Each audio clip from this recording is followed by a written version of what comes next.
Okay, mic on. So crinkle all your wrappers. Do you want some? What? No, I'm good.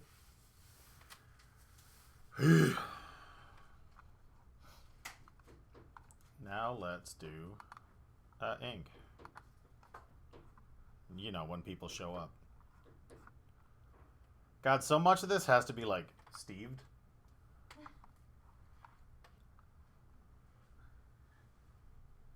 Oh, I can't actually see. Hang on.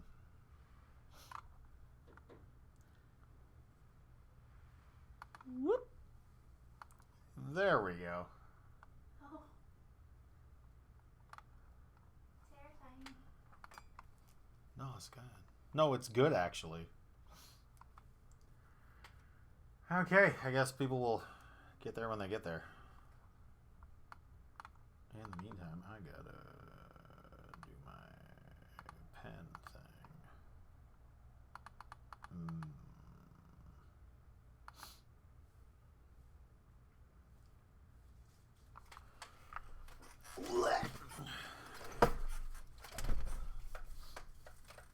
This is one of those early stages where I'll probably just flit from panel to panel like a hummingbird. Yeah.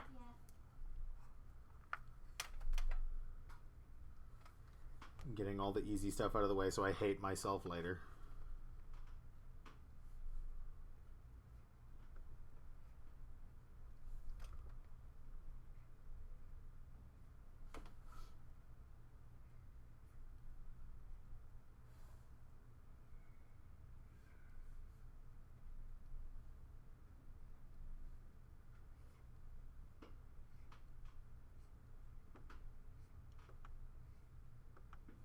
Why does that chocolate sound so crunchy? It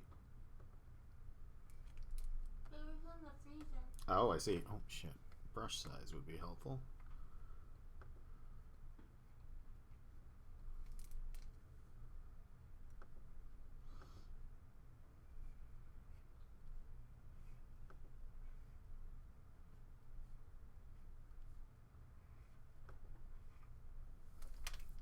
I think I need to wash this screen off. It's doing that thing where my stylus is getting like caught a lot. Let's get out the whoosh. I should get some more of these. Those those wipes for screens. I forgot where we put them. Staples. Yeah. Okay. So you're inking on the Steve layer? Is that okay? Oh, yeah, no, it's not. Give me a second. It only really becomes a problem if it intersects Steve. Yeah.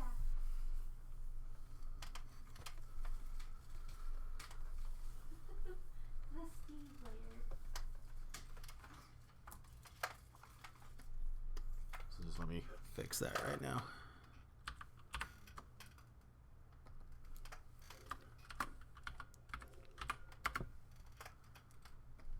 It is fixed.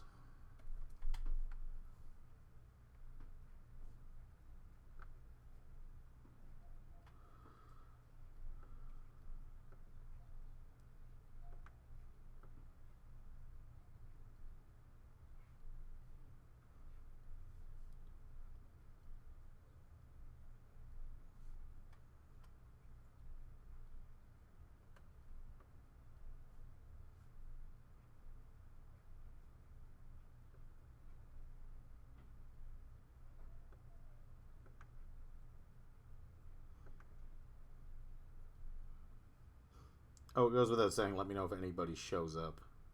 Yeah.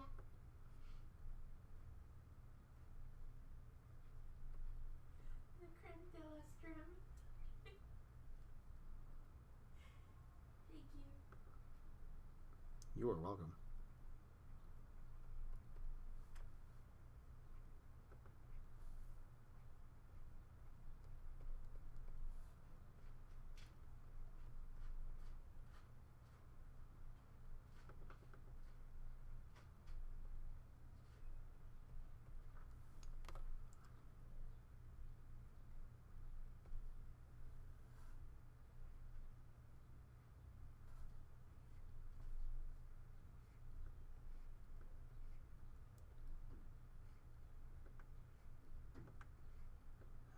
forget it is that thing when I stream.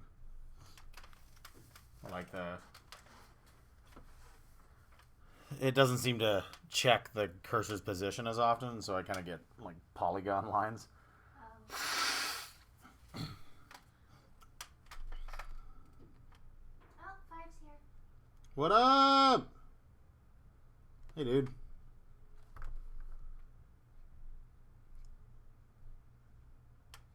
I hope you're having a lovely quarantine.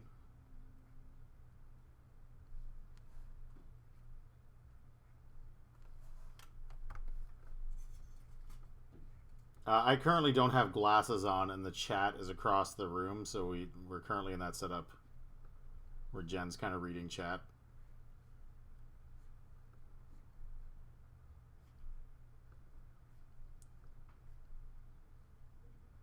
So if I end up ignoring anybody, it's her fault. Five says they're getting a lot of game dev work done. Yeah, it is kind of nice that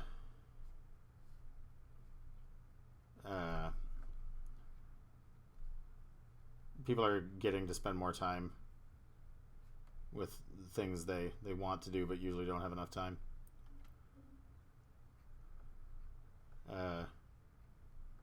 T, the member of our family who is not a creator of Rising Sand, she's suddenly found her time, or she suddenly found herself with a lot more time to paint every day.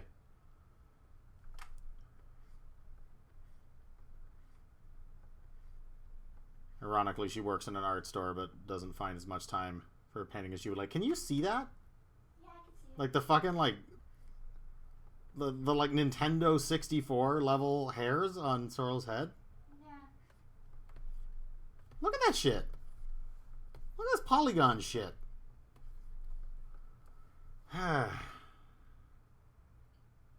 You know what might actually solve it if I go like that? God, that doesn't solve it at all. No. What the fuck is going on? Because I figured it'll be bigger on the screen, but the screen is the same size and the resolution of the desktop is the same size. So in reality, but it doesn't seem to be fixing it at all. No. Fine, I'll just do lovely, slow lines, and he'll have the most beautiful hairs in the land. I mean, he already does.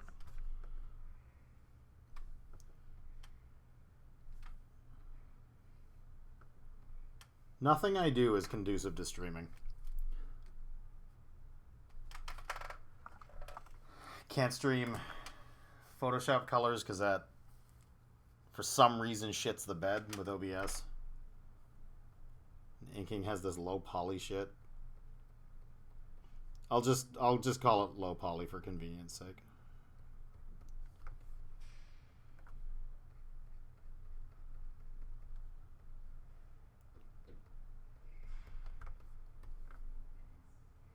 Of Sorrel's stupid bird legs.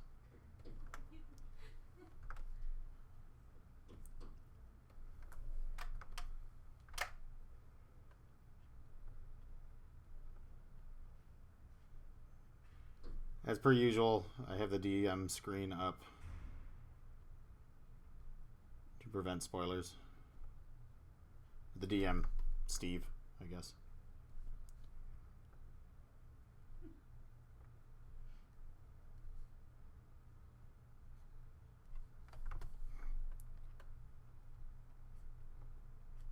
Though the character in question will technically show up in next week's Patreon page. And actually, every page for the foreseeable future. Yeah. Like, up to and including this one, this character is on every page.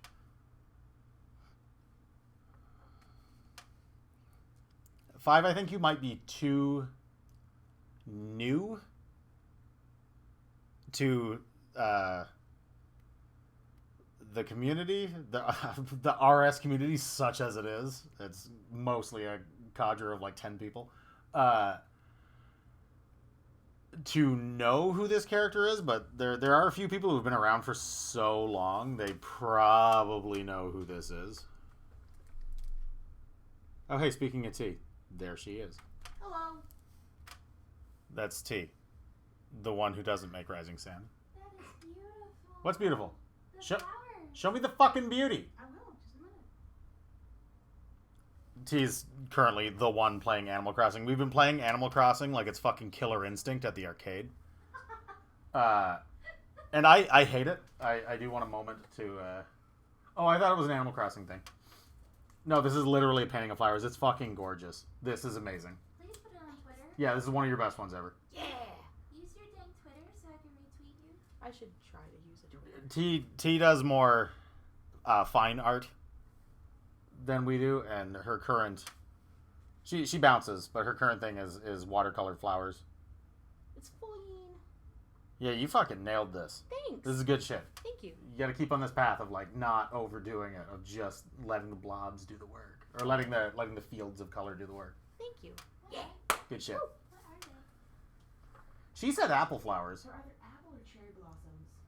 They're definitely not cherry blossoms. Pretty sure apple flowers are White. white. I know there's Oh, yeah. a fruit blossom of sorts. Unknown flowers. What are you thinking about as a book? Do you want some dark chocolate? I'm okay, thank you. Okay, bye. Bye. Have a good stream. Get out of here. We're trying. Until you showed up. Oh, cousin's here. Yay. Cousin, what up? How's Animal Crossing?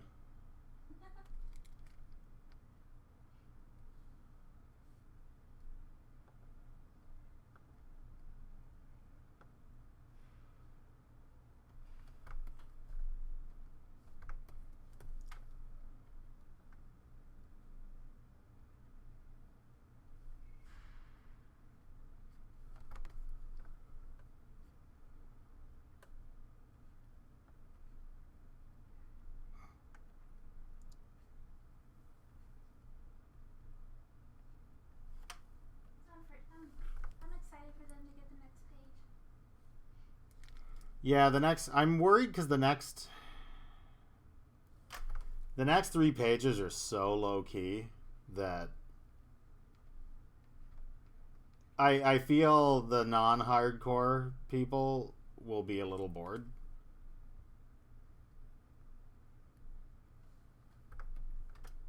I'm still down for doing the next one in 2-pager. Well, no, I think it should be. Oh, or it should be. It should either be 108 and 109 or one update, or 109 and 1010 or one update. 1010. 109 or 110 should be one update. Because 109 is not strong enough to be by itself. Or it not strong enough to be by itself for more than 24 hours. Yeah, I think you're right. So we should kind of choose which way we're going. You know, we could always take an extra week off and just say COVID-19. I'm surprised YouTube didn't cut the stream because I said that. Well, I mean, we're not making money. That's true. Oh, this says we've unlocked the town hall and the tailor shop today. And the what? The tailor shop. Oh, hell yeah. We What? haven't placed our tailor shop yet. Wait, is the town hall different than the resident services building, or are you talking about the resident services building? Which I guess in this game is kind of the town, because it looks like a town hall. I would say it's the same building. I just wanted to make sure like we weren't missing out on a forthcoming thing. Also, Bum doesn't have any arrows right now. Oh. Yeah, okay. I assumed it helped. I assumed it helped explain in universe. I removed them from the panel where he's walking back over to the table in page 116 to better explain why no action whatsoever was taken on page 111. Does he have his bag, or is like the whole thing gone? No, he has the bag. Oh, He has the bag. It's just empty. All right. Cool. All right. No, he has his butt quiver. Yeah, sorry, that's a detail I missed. But yeah, Carson, you're just joining us, but the new character is extra dimensional Steve Buscemi in floating head form. Yeah, Carson confirms he's talking about the same thing. Oh, okay, good. Yeah, I talked to Mabel this morning and got the Taylor Shop like construction kit, but there's so much to do in Animal Crossing, and I'm a very naturally forgetful person. See, I forgot the fucking second half of that goddamn sentence. I get sidetracked extremely easily. It's like my brain can only hold one thought at a time. Probably in part due to the autism. But what were we talking about? Yeah, Animal Crossing. Animal Crossing is actually really difficult for me to play because there's so many different things you could be doing at any one time, and you have to sprint around to so many different locations to do them. That is one of those things where I get sidetracked from another sidetrack from another sidetrack until my inventory is suddenly full, and I'm like, wait, what the fuck was I doing? And so, like, no matter how much... Because you're always trying to dump your inventory, right? Because you just want to go fishing or something so you can make some money. But there's always a bunch of shit in your inventory, no matter how much you try to clear it out. There's just fucking presents going by, and there's this shit, and then your neighbors want to give you items and stuff, and then you check your mail, and there's like 10 gifts in it, and it's a fucking nightmare. And then a tarantula shows up. The other day... Let me interject real quick. Oh, yeah. Rob is here. Hi, Rob. Oh, hey, Rob. What's going on? We're discussing Animal Crossing, if you can believe it. Yeah, last night, I walked out of my house at night, and I literally spawned on a tarantula. Which didn't kill me, thank God, but then I tried to catch it, and it killed me. Honestly, telefragging should be a thing in Animal Crossing, and then it would have been gone. No sooner had I done that, but I immediately went back out to seek vengeance, and Nook's Cranny is pretty close to my house, and there was another tarantula that immediately killed me again. Like, I had spawned 3 times in front of my house in less than 20 seconds. It was supremely aggravating. Carson says his ADD goes wild playing Animal Crossing. Yeah, that's the other thing. Like, I'm scared to get a diagnosis on ADHD, which I'm pretty sure I have. Like for real. And see, and this is the problem. Like, it's so vogue to say that you have it, whether or not you do have it, in our generation, that, like, I almost don't want to go get a diagnosis for it. I'm like, fuck that. Everybody says they have that. I'm probably just lazy. When no, that's probably not the case. I definitely do have like actual OCD, like not I like to organize my shirts by color. That's not fucking OCD. I literally have the, like, if I don't turn a doorknob 7 times, my family will die. Like that insane kind of OCD. So it wouldn't be out of the question for me to have ADHD.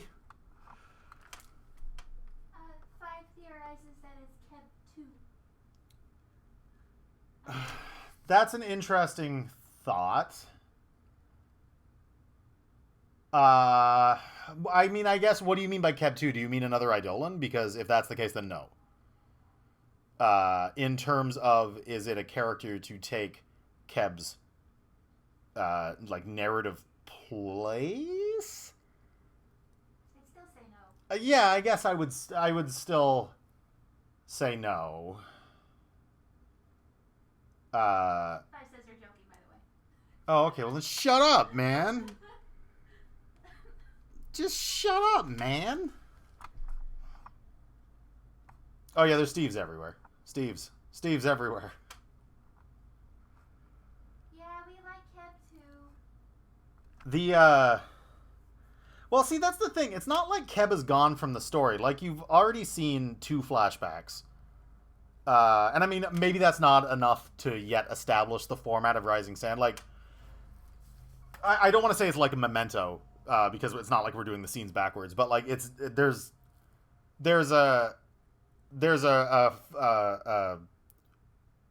I guess prime timeline, like a present, which is the main story, and then like that's being supplemented by we keep coming back to chronological uh, flashbacks that kind of go over the main shit you're probably wondering about at any given time.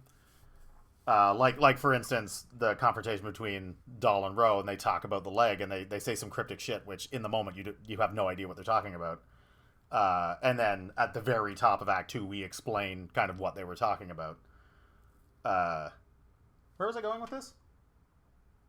That Oh yeah. Keb, the status of Keb. So the point being, like, we started this story with Keb and Dahl having like a weird domestic situation. So I mean, we have to explain that eventually. So it's not like we'll never see him again. I don't know.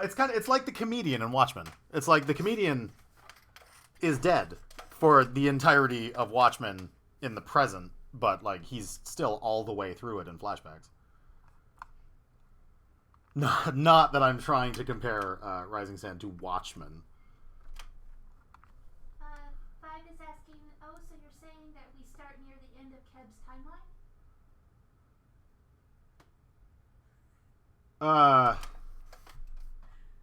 I mean, if you mean the end of Keb's timeline is in his life, I mean, you saw what happened. But we'll later we'll see him earlier. If that makes any sense. It's very difficult to talk about certain things without like just ripping into spoilers. I know. It's so hard to just explain what is actually happening without ruining things. Not that I don't want the curious to ask questions. I am always happy to try to somersault my way through any narrative questions people may have. Because I mean, how the fuck are you guys supposed to know what counts as a spoiler and doesn't at this point in the story? We just have to tell you guys not to worry about it sometimes. Yeah, there's just going to be a lot of like, can't answer that. And luckily, as we go, like as you meet more of the people involved in the story and more of the pieces are set up on the board, like at that point, it becomes easier to talk about because there's less things to keep from you. Like there's, I mean, of course, there's always things to keep from you. I mean, that's what a story is. Like, it's just a series of reveals. But like, once more pieces are on the board, it's less about like hiding ideas and more about simply hiding story points, which I'm sure you guys don't want to know anyways, because what's the fun in having everything about the story spoiled? But like, we're still at the point where like, we haven't revealed all the characters and we haven't explained what certain world elements are actually for and whatnot. And so like, until those things are kind of established, it's so difficult to talk about the comic at all. We will have a couple more really key things not explained but introduced to the point that Yeah. I don't think we, this alone, like I always worry that this alone is a spoiler, but what the fuck did these people know?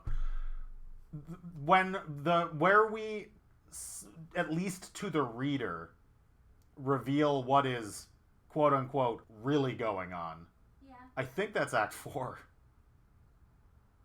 I have to go over like my own like story outline. No, I think you're right. It's either like late Act 3 or it's literally Act 4. Like Act 3. I think it's Act 4. Act 3 is unfortunately like kind of an Act 1 where there's a couple of new pieces that we couldn't introduce until certain other things were established, but then we kind of have to fuck around with those for a whole act before we can get those into place. And then Act 4 is kind of like the story had started by then, but like Act 4 is kind of like, oh god, we're never going to be done this fucking thing. Thanks for reading Rising Sand.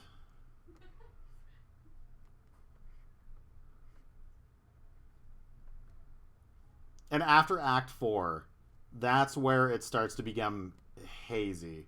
Not that I don't know how this ends. I do know how this ends. But, like, after Act 4, it's like, I don't fucking know how long Rising Sand is. I very much want to keep it, like, between 6 and 7, 8, if we absolutely have to. I'm probably lying to myself. It's probably even longer than that. I don't want it to be. I want this story to be such that you could tell in a single 96-minute movie from the mid-90s, when movies were all just 96 minutes.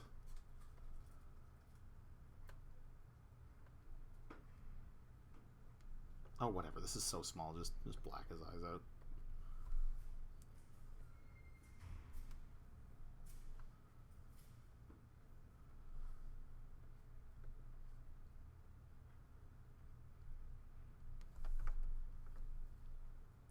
How far are you zoomed in right now? 110%, because I was hoping... I usually ink between 60 and 70%, because the working files are so enormous that it keeps me from drowning. Oh, fuck, I was already... My brush size... See, that's the thing. My brush size gets small, and then the lines get ever more gossamer, and then it looks like crap. So I actually have to thicken Bohm up here a bit. Oh, Rob says he has a question. Please do. Please do question. Question everything.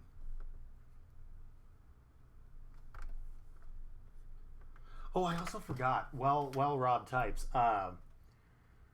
That banger dialogue that I was like, people are going to be quoting this in the future. Yeah. I forgot that page has 2 really quotable lines on it. That whole page is just full of good. Yeah, it's a good page. Yeah, these, including the page that I'm working on now, pages 114 to 114 to 119, 120 maybe, are supremely talky. Like, it's a fucking wall. And I'm sorry, I guess, but this is where this becomes the point where I'm worried that people who signed up for Rising Sand thinking it was going to be like an action adventure will start to be like, oh, because like people sit and they talk and they talk and they talk, and there's a lot of sad, and there's a lot of like, I didn't know Rising Sand was going to be that when I started. Like, I thought it was going to be more of an action adventure, and if you look at some of my like really early sketches, like there's a lot of like combat and stuff in it. When it's like, when I actually start writing Rising Sand, I realize that like the story I want to tell is definitely more of like a character thing than it is a set piece thing. And there will still be action and there will still be set pieces. They're just going to be a little fewer and farther between. There is one hella fight scene in Act 2. So you at least get that. Sorry, is Rob... Rob says, I sent you and Jen a picture 2 years ago. You said there may be answers in 2 years. I'll resend it. Haha. Oh, please do. I I don't remember that at all. So yes, please send that, and I will do my best to answer it. Is that something that I can actually... Because I only have one monitor to work with right now. Is that something that I can actually show on screen? Will that spoil things? I might put the incoming stream screen back up before I show my Twitter, because I do have another couple tabs open that I'm worried might be spoilerific. Five says, I'm here for the creativity and world building. It's all good. Well, good, because that is honestly my chief concern. I'm sorry I didn't get that BTS up. The BTS that I was talking about from like literally like a week and a half now ago, COVID-19 is like fucked everything up. I've been in and out to the hospital. There's another fucking medical thing that I'm actually supremely scared about that I don't care to talk about right now. So I'm sorry that we've been lax on the BTS stuff. But there was one I wanted to put up that was totally a world building thing. Not really a lore thing, like not one of my little like in character lore things, but like just a world building thing that you've you've technically seen, but that there's more concept behind it than may ever actually be shown in the comic. But it exists, so I kind of wanted to show it off. It was the Oh dang. what? Hmm. Oh, should I look at this through my phone? Maybe. 5, I don't mean to leave you out, but just I wanna try to like lock down as many spoilers as possible. Is this through Twitter? Yes. Okay, just give me a moment. I will do my very best to explain. Rob says he's expecting a don't worry about it.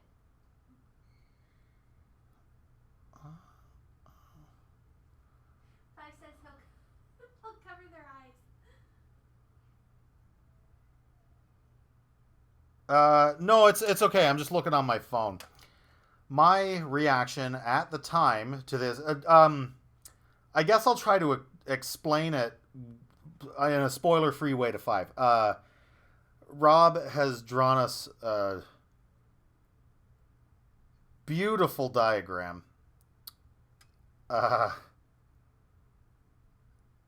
That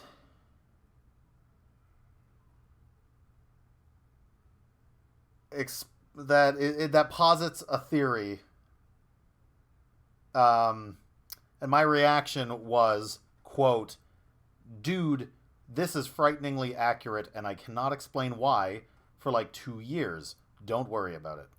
And I allegedly twat that on, I guess that's November 16th of 2018. Well, my answer is still don't worry about it. It is still frighteningly accurate. I can't tell you any more than I told you in November of 2018, but you will apparently get your answer earlier than 2 years away. You will have, I can't call it confirmation. No. You will understand the diagram that you have drawn shortly.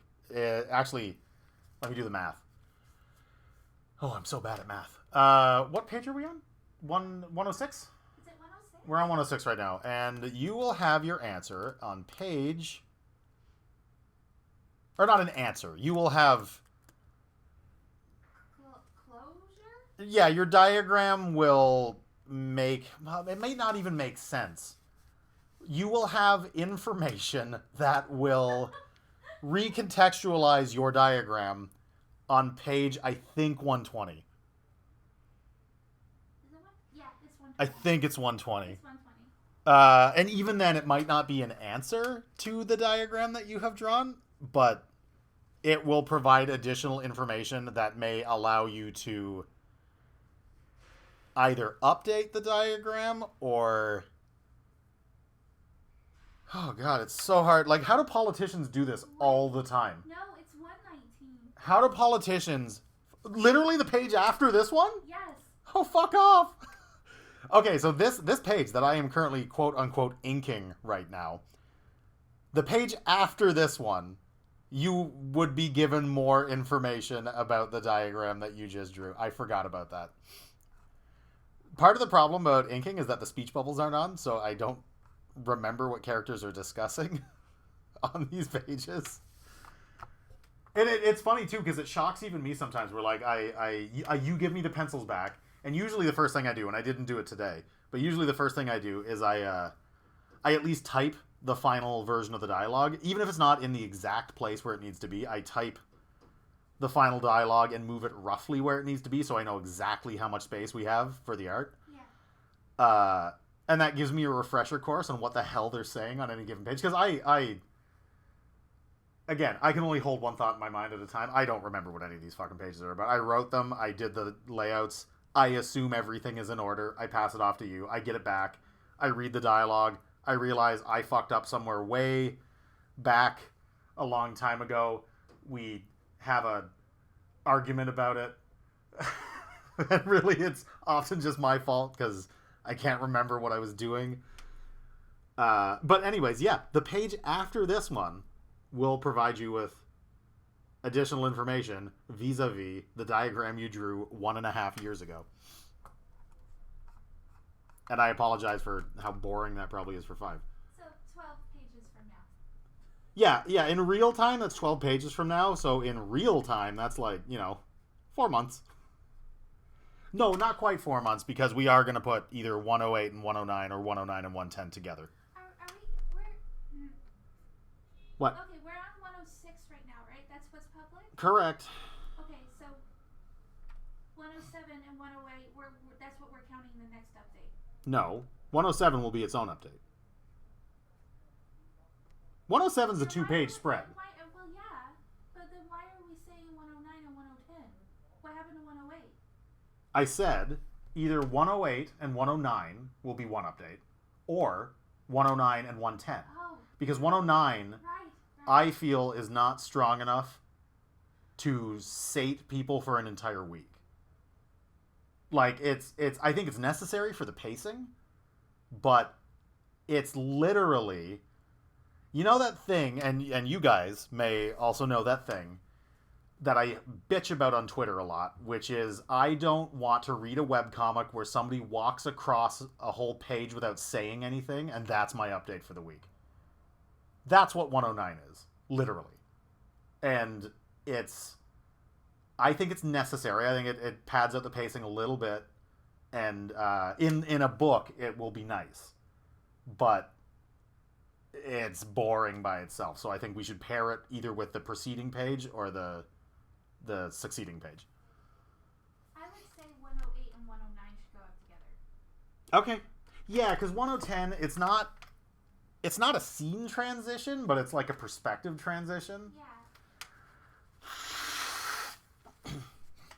Very well. 108 and 109. And you know what? 108 and 109 make up for the fact that you're getting 107 is also a silent single page. It's a hell of a page, though. It's pretty good. I look on it now and I'm like, I've already learned how to draw rocks way better than that. Fun fact, the next update you guys are getting, Ty did 98% of it on his own.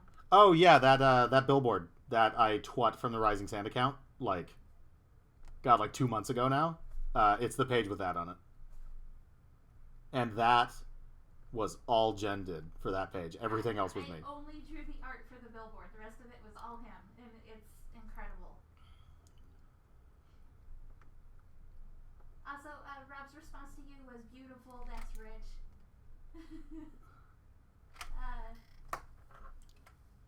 Yeah, I'm sorry I have to dissemble and dodge and do all that shit that we hate from our leaders about Rising Sand content. You did a good job.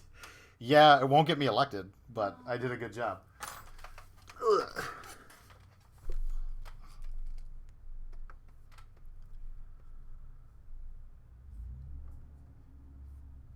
Kind of copped out on there. Should his bowstring be squeezing on his hood a bit more, or should we just not? Yes, I mean, like, if you wanna get into the, It's just that he's so small. if you want to get into physics, yes, it should be like a little more than it is, but you're gonna, like, viewers are gonna get him about that big, so like, fuck it, who cares? Yeah. It already doesn't make sense because the way you draw his quiver, it's like that, but then from the front, it's under his hoodie. So we've got kind of a Dr. Octopus situation going on. Yeah. Which, once we can fix that in the character design, we will never speak of it again. Rob says it's okay. Good. Yeah, all I can say about your diagram is don't worry about it. It's pretty cool that you remembered that, though. Yeah.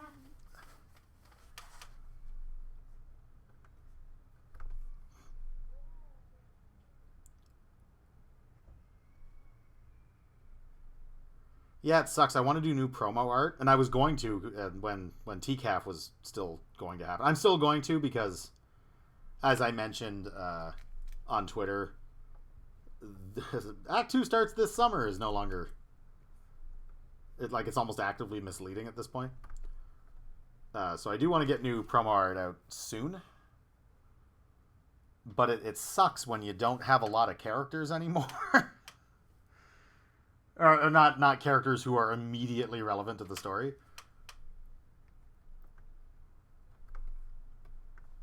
Because, like, Hell and Zier are there, but, like, since they're only in a flashback in this act, like, it doesn't really make sense to have them, like, in the art. Because I don't want to do, like, a Star Wars Mountain of Heads montage kind of thing. And, like, Lial is in Act 2, but she's in it for almost less than she was in Act 1. It's not until Act 3 that she's in it, like, quite a bit more. So, like, it doesn't really make sense to have her on it. And it's Extra Dimensional Steve 100% will be on it, but, like, right now we have to put Steve Buscemi heads over it, so, like, obviously I can't just reveal that just yet. I should get to work on it, though. I just don't really have a concept yet. Except more like, doll being wistful. God, yeah, that strap there, the one that you're inking by, should really be coming down off his shoulder. Well, no, because he has. No, yeah, you're right. Yeah, it should be over this shoulder, so it actually should be, like, up here. But Yeah. we also draw it under his hoodie. It's a nightmare. It's a nightmare. It makes no sense. Here's those fucking low poly lines again. Stop it.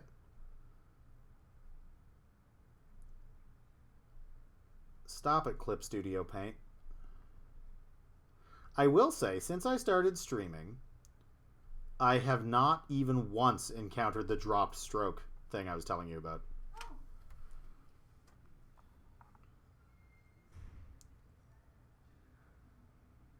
Not even once.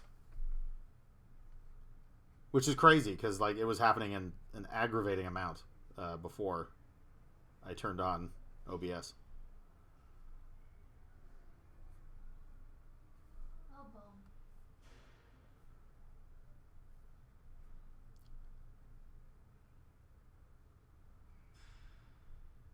I'm so glad these two are actual characters. Yeah, me too. Bohm is kind of just a houseplant that follows Sorrel around. Well, I mean, I'm glad the houseplant and his handler stuck around.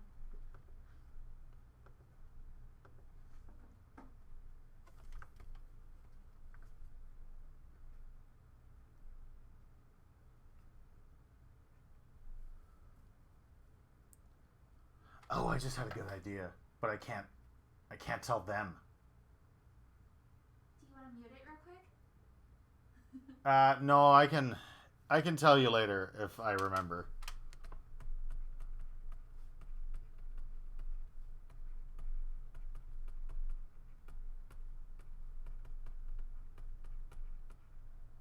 I should probably get rid of this arrow so I don't accidentally think it's related to that later. Now the fun part will be trying to remember what the thing is later. Maybe I should point at Bohm. Perhaps the letter S will help. It means hope in his planet? What was that joke? Fuck! I don't remember. I don't remember the context. I think that was it. I think like it was the regular Superman S. I had an idea for like a single serving comic the other day that was like it's the thing from Man of Steel where Lois Lane is like she's talking about the S and Superman's like, it's not an S on my planet, it means hope. And I don't even remember what the joke was. I think I wrote it down on my phone somewhere, so I gotta find it. But the joke was just, she points out the S, and he's like, it's not an S. On my planet, it means 5. Because the Superman S kind of looks like a 5. And so... That's really funny to me. I have a million of these. I was actually, I may as well tell you guys. I had an idea for a third webcomic. The second one's still forthcoming. Because I do have a lot of ideas for like single serving, like strip ideas.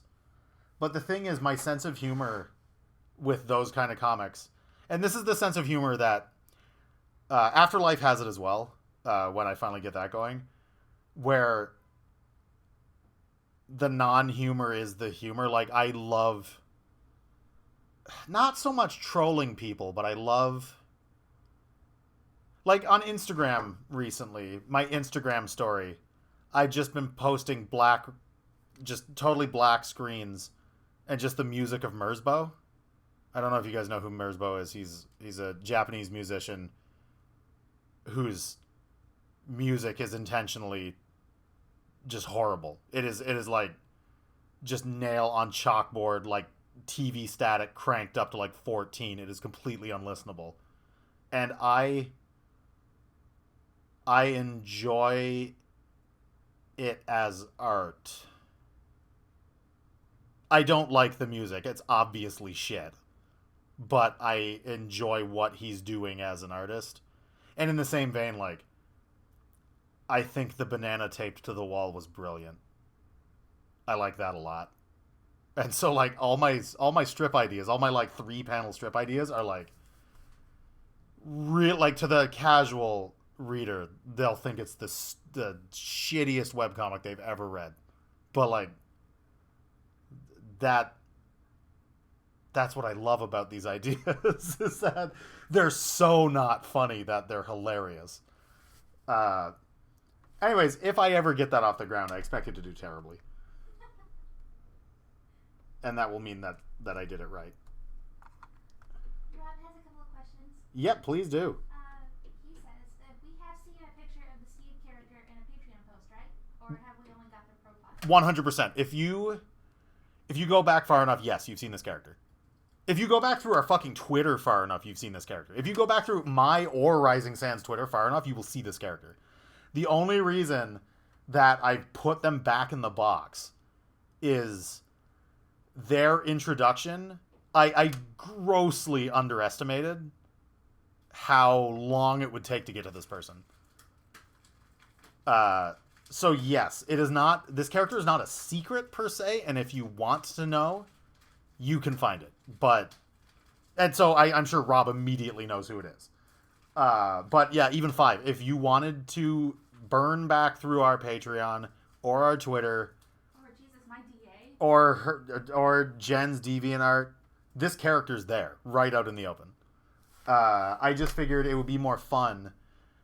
Once I realized how long it was going to take to get to this character, I figured it would be more fun to save the reveal.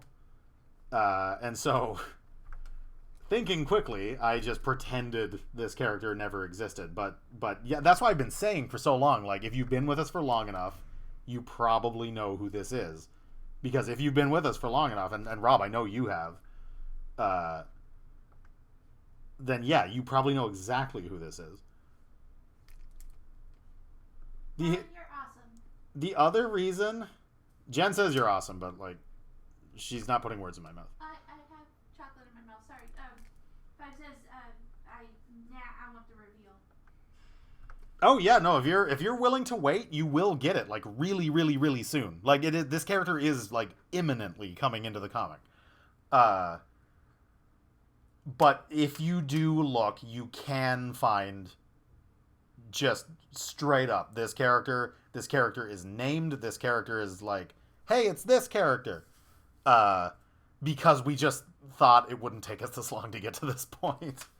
But then it did. So I was like, fuck it. I'll just put a spoiler warning over this character until further notice. I think part of the reason too, and if Rob hasn't already gone back and confirmed his suspicion, this will probably confirm it. This character design is also, I would say, very unique. Particularly amongst like any of the webcomics I can think of.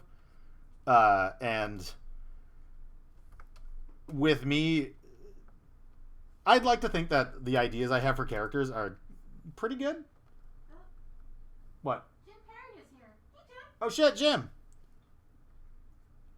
We put in quotes. We didn't think it would take this long. Webcomics in a nutshell. Oh yeah, no, that like honestly, if there was like a webcomics university, that would be spelled in Latin over the door. Like for sure. But like yeah, this character, I like to think I'm okay at character design, and so I'm like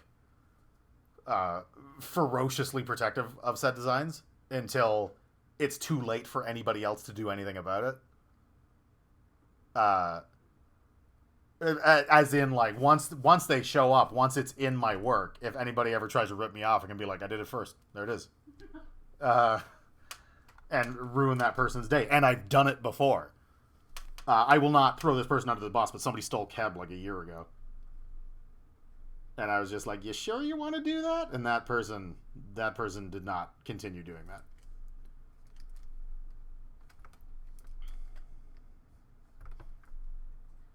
Right. Oh, I forgot about that. Yeah, remember that? Oh.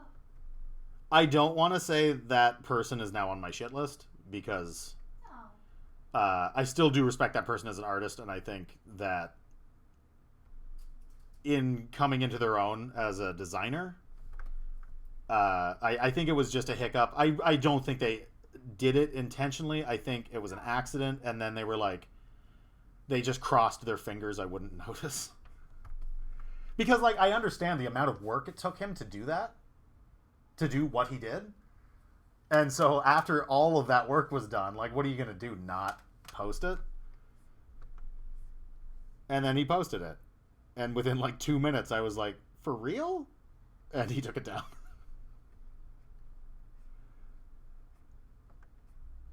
But he has since really come into his own as a designer, so that's really awesome.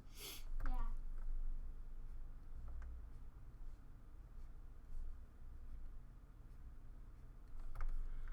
Oh, Boom. You got feet.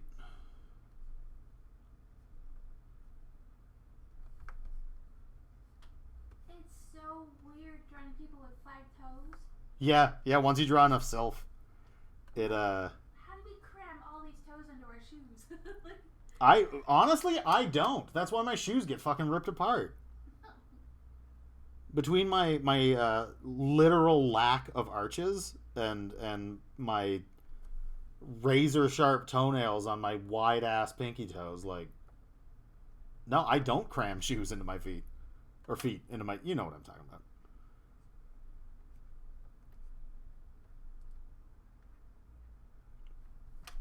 Luckily, from most angles, you don't need to draw most of the toes. I've already forgotten what this is. no. I'll have to remember later. No, I want to know what this thing is. Um, Aw, thank you, Jim. He says I make toes look easy. Feet are a lot of fun to draw. feet, honestly, and like, don't tell the Sonic community, but like, I like drawing feet more than I like drawing hands. I can still draw hands a little bit better, but feet are like, they're more fun to draw. They're weird, chunky finger. They're like these weird blocks of cheese with fingers.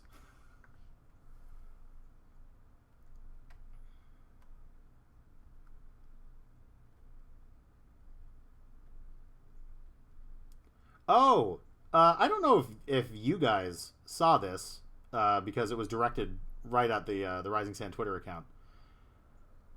Somebody who I cannot recall at this time, one of our like a webcomic contemporary, said, I can only hear Sorrel as Steve Buscemi. Or no, their tweet was, I don't know how accurate this is, but I can only hear Sorrel as Steve Buscemi. Oh, that was Old Man and the Sea Witch. And I was like, if only you knew how Great. yeah, how near and dear Steve Buscemi is to Rising Sand. That's fun. And it all started with Bayless, who doesn't even show up to chat anymore. Not lately. I will say, I had never considered Sorrel as Steve Buscemi. Sorrel is the one that, like, I fan cast in my head probably the most. Yeah. Jason Mantzoukas is still winning, only because, like, the normal roles he plays, I think he's almost too high energy, but he's one of the only candidates that on a realistic timeline where, like, God forbid Rising Sand becomes a success, he'd still be in the range to actually play the character. And even Jason Mantzoukas is like 50 now. Is he really? He's pretty old, yeah. Like, I'm pretty sure he's in his, like, mid to late 40s. Sorrel is what, 39? Sorrel is 40. 40? Okay. Oh, wait, no, Liala's 39. I don't I remember. think she's 39. I give characters reasonably realistic numbers, and I never look back. Look at that bean. Look at this friggin' bean. I think she's a little tall there. I'm not gonna worry about it. Who gives a shit? Oh god, no. No, if anything, you draw Sorrel and Dahl way too far apart in height. Do I? Yeah, Okay. definitely. So I'm closer to right here? Because Sorrel, I would say yes. Sorrel is just over 5 feet. Sorrel is like 5'3", 5'4". I haven't decided whether that's with or without his shoes yet. Yo, it's so difficult to draw a doll standing next to people that are a realistic height.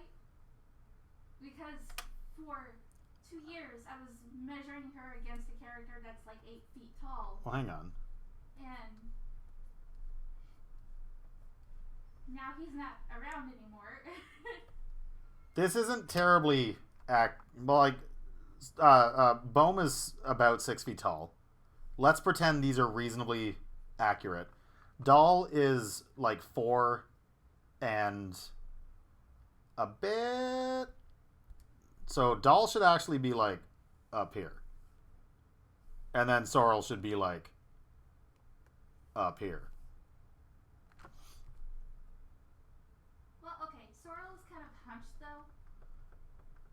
though. Yeah, well, I mean, Sorrel's also wearing stilts. Yeah, okay. So, they should all be bigger. But, whatever, who cares? But, I mean, it looks good. It looks good. And worst case scenario, like, in Photoshop, because Photoshop's resizing algorithms are better, I can always just blow Dahl up a tiny bit without ruining the line art. Yeah.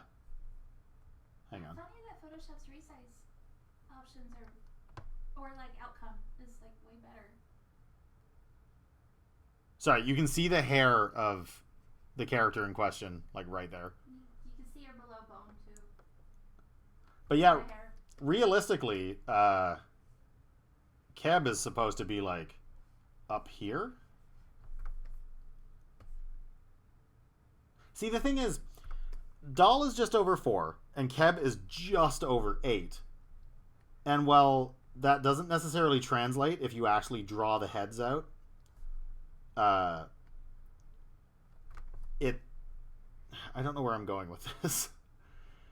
Like, the fact that Dahl comes up with a crotch gong on Keb, it still works. Yeah. Like, because I have that. I actually have. I'm not going to show you guys right now because there's a bunch of shit you're not supposed to see yet on it. But I do have like drawings of all the characters that are reasonably height accurate, like standing on like basically a police lineup together. And like that is accurate, and Dahl still comes up to the crotch gong. Yeah. So whether or not that translates panel to panel, you're still drawing the markers the same, and as long as it doesn't ruin the reader's suspension of disbelief, then who gives a shit? Yeah. Like, it's whatever. Like, we could make ourselves absolutely mad measuring everything, and I know you do measure everything, I do. but like, look at that, you're measuring everything and it's wrong, so who cares?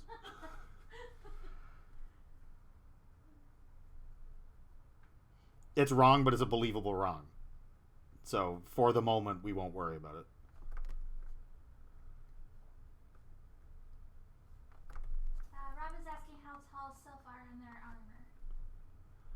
Oh, I can answer that. Or can I? Yes, I.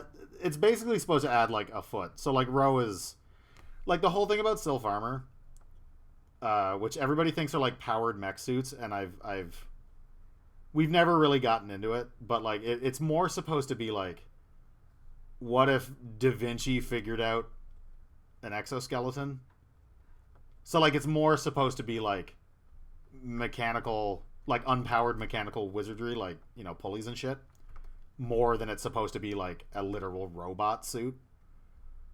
The only technology that the Sylph have kind of figured out for themselves is just like plumbing, because they need such hardcore like ventilation.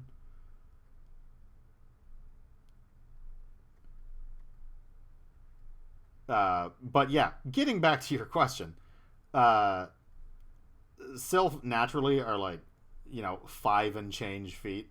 Like I think Zir has put it like, I think I put him at like 5'6", And that's tall. and that's tall for a Sylph. Like 5'6", like 5'8" would be incredibly tall for a Sylph.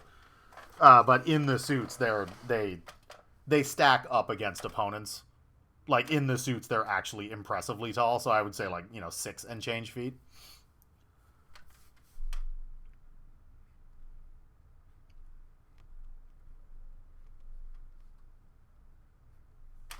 But yeah, while the suits do afford them like quote unquote greater strength and whatnot, it's only so much as like, you see those really cool videos coming out of like Japan and stuff where there's like dudes in unpowered exosuits where like they literally just have like hydraulics and shit Yeah. that is like moving the suits around like without any sort of like power at all. It's basically just that. Kev is 8 feet. Yeah, 8. I think I might have an inches on that, but Keb is like 8 So and he's got- change, whatever. He's got more or less a couple of feet on the Sylph and their armor. I think we more or less did that correctly at the end of Act 1, right? Oh yeah, I believe that. Yeah.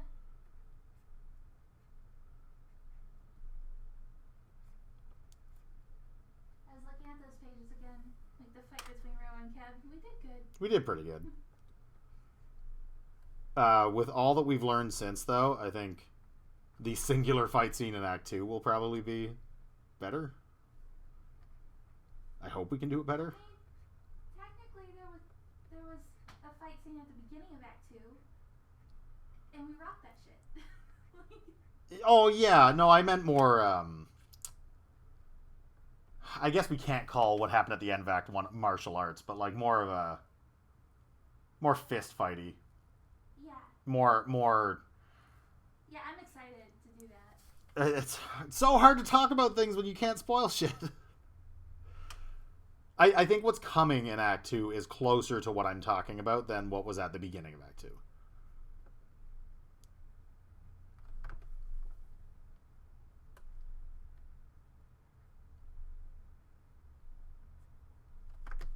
She's far enough away that I can just cheat on her toes.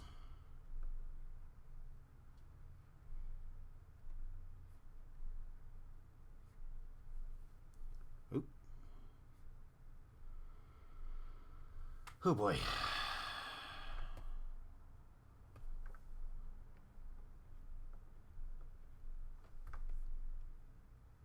Wait, Doll isn't actually talking in this panel, is she? No, she's just watching people converse.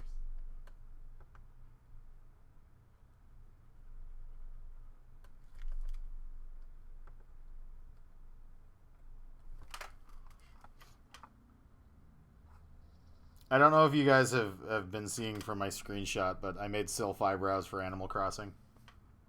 Because Animal Crossing characters don't naturally have eyebrows. So I was like, I'm going to give them the most eyebrows. I'm going to crank those eyebrows up to 11. We have one friend who really hates the Sylph eyebrows. What? Who? Dennis. Dennis hates the Sylph eyebrows. I'm an idiot, of course, yeah. That's a... Dennis hates Ray's hair, too. Dennis hates Ro because of her hair. That boggles my mind. It's like, I hated Zuko's hair at the beginning of Avatar. Like, come on. There's still time, dude. Five says entire forehead height eyebrows. Yeah, kind of from that distance. Well, no, like even close up, like you look at the pages, like you look at the whip I put up. Was it yesterday or the day before? Like Doll's eyebrows are absolute bricks now. Like the way we draw them now, they're brick, and like don't stop. I love it. I think it looks great. But they are bricks nonetheless. They're way thicker than when we first started Rising Sand. But yeah, they've thickened up a bit. I also think, like when you draw something for a long time, or when you stay with a character, when you're a creator staying with a character for a long time, like the character is increasingly whittled down to, facilitate speed, and you're constantly chipping away at the silhouette to make it quicker to read and also more dynamic and whatnot. And like I think one of the things that means for Doll is that her eyebrows get maxed out. Is that her eyebrows literally become giant rectangles. And I'm fine with that. I don't give a shit. Jim says she has head caterpillars. They are living things. Now, if we want to talk head caterpillars, Sorrel's eyebrows. Yeah, because Sorrel has where I need a free space. Sorrel, and this is actually a Jen contribution to Rising Sand. Like, let me quickly draw Sorrel. I mean, there's a big one below. That's true. There is a Sorrel on this page. Also, Sorrel's teeth sticking out when his mouth is closed is also a Jen thing. That was not part of my... Oh, yeah, there he is. There he is. There's Sorrel there. Like, Jen started drawing Sorrel with these weird hinged eyebrows.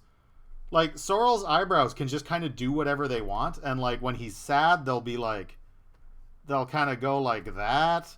And, like, they just have, like, joints.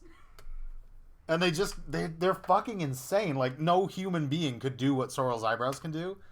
But, like, I think that's kind of awesome. So we just kept it as part of the character. Like, I always drew it as just regular eyebrows, but you kept doing this fucking thing. And you kind of did it with every character, but I kept muting it. The only other thing that crept in with your weird eyebrow sensibilities is the hook when people are angry. I love the hook. Jen does this thing when characters are angry where the outer side of their eyebrows will kind of like hook upwards. Like their eyebrows will be in the angry position, but then there will be this extra kind of like supervillain bump at the very outskirts of their eyebrows. Sorrel is kind of doing it. So yeah, Sorrel's doing it a little bit right here. Like she'll draw the angry eyebrow, but then there will be this extra hook at the end. And while I'm not so on board for that with every character, I 100% co-opted it for Hell.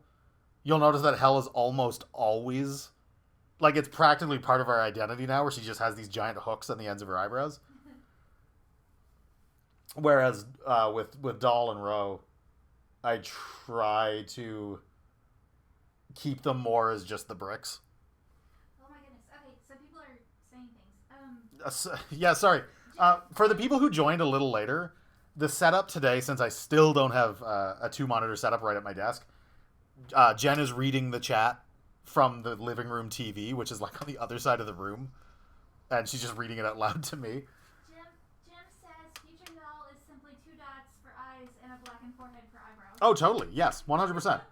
No, by the end of the comic, I fully expect Doll to like be these and this and these. It's not gonna happen. We're done. So, let's see. Rob says going through all the Patreon posts, and Patreon is telling me if I pay more, I get to see 104 more posts. You have some stuff behind the 1,000 paywall? LOL. What? If that's true, that's a mistake, and I will try to fix that as soon as possible. Yeah, we'll go back through that. I'm wondering if Yeah, we had like $10 and $20 tiers. A hot tip for Patreon. We made the mistake of being a small 2-person outfit and being like, we need 5 tiers. And then realized the enormity of the amount of work we would have to do on top of the comic. Always start with 1 tier and work your way fucking outwards. We're still considering moving everything to 1 tier. Like early pages and everything, just move it to 1 tier. We'll let you guys know. Yeah, we'll obviously tell you far in advance so you guys can decide for yourselves what you're doing. But yeah, never give yourself, try to make your Patreon out of things you're already doing. And if you find yourself with extra time and ability to offer more for more, then do that. But like, be kind to yourself. Don't overwork the shit out of yourself. I'm sorry. You were reading chat. Jim says, how are you two holding up in the whole COVID thing? Are you taking precautions and stuff? Absolutely. My last shift at work was 14 days ago.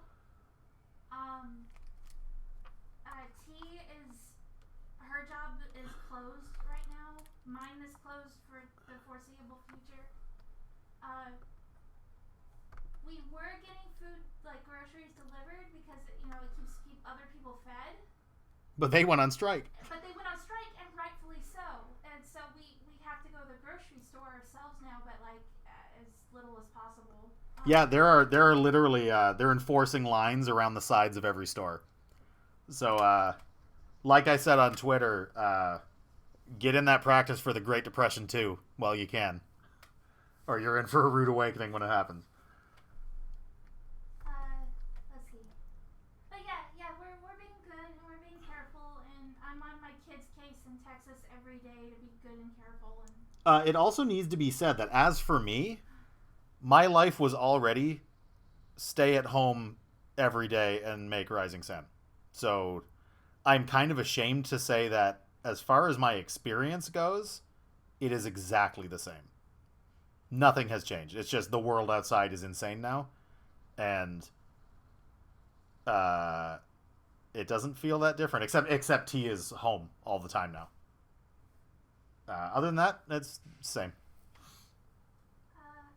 Let's see. Clive says if there is ever a wanted poster for any of these characters, there needs to be a super overpronounced features. There should be a what? Like there should be super overpronounced features. Oh, 100%, yes. And my love for that kind of thing, I can't imagine we're going to get through this without somebody having a wanted poster. Because I like that kind of shit. Somebody should have one. Where the characters walk through a town and they're just like, oh, hey, it's me. Yeah. Like, I just like that. And it would be fun if we could kind of shoehorn that in a natural way.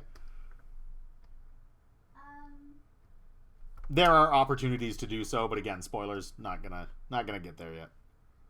Rob says, I will cherish the early Patreon drawings, but completely understand and support you too when you cut back. Oh yeah, like as for me, I don't know to Jen, like I still want to do that. No, I do too. But I thought, based on other webcomic creators' experience, that making a page of a comic took a couple days. No, it doesn't. Not for us. And so we had to choose what was important. And funnily enough, a lot of webcomic creators, if the way they conduct themselves publicly is anything to go by, sounds like they would choose everything but the comic first. But no, I want to get this fucking story out of my head, and then I want to move on with my life. So if I'm making cutbacks, I'm making them in service to the comic. And I only hope that you guys can understand that. And according to you, Rob, you do. So, great. I'm sorry, was there more? Jim says one of them should look for paper to write what they need on the back of the poster they pulled off the wall, and the camera should show that it's one of them. Yeah, that sort of shit. I love things like that. I love that. And see, that's the thing. Like, I do have, like so many people, I have ideas for... God, I'm kind of done, the three of them. I should probably stop noodling. I have ideas for, like, situations like that, but, like, I can't I don't want to give in to, like, you know, the whole OC thing where it's like, these characters are just in situations and it's context free. It's like, I have a fucking story to tell here, so I have to make sure that if I'm going to use the insane amount of resources it requires to make a page of Rising Sand, I have to make sure that that page deserves to exist. And I know that on Twitter I've been talking about how page 111 technically doesn't need to exist. That's true, and it isn't. It's like, yes, it's an 11 panel page that is literally just making a joke that could be cut conceivably from the script. It's also a joke that I hope helps humanize a particular like, it's like a wink and a nod. It's like something that I know you're going to be confused about. It's not something that like is, it's not that kind of confusion where like it's going to ruin the story. It's you'll understand when you get there. It's something that audience is going to be confused about, and I want them to know that their confusion is the point. And so there's a whole page devoted to that. And so I still feel like that's a valid reason for that page to exist. I find it really endearing. Like, I think it helps propel characters. No, absolutely. Actually, you guys recently witnessed one of those. Like, the page, what was it, 103? The one where Sorrel is doing Doll's hair. Yeah. When Sorrel says, "So what was this thing supposed to be? Like a scarf?" Or like, that was literally a wink and a nod to us redesigning Doll's character because we never figured out the fucking, like, bandit scarf thing.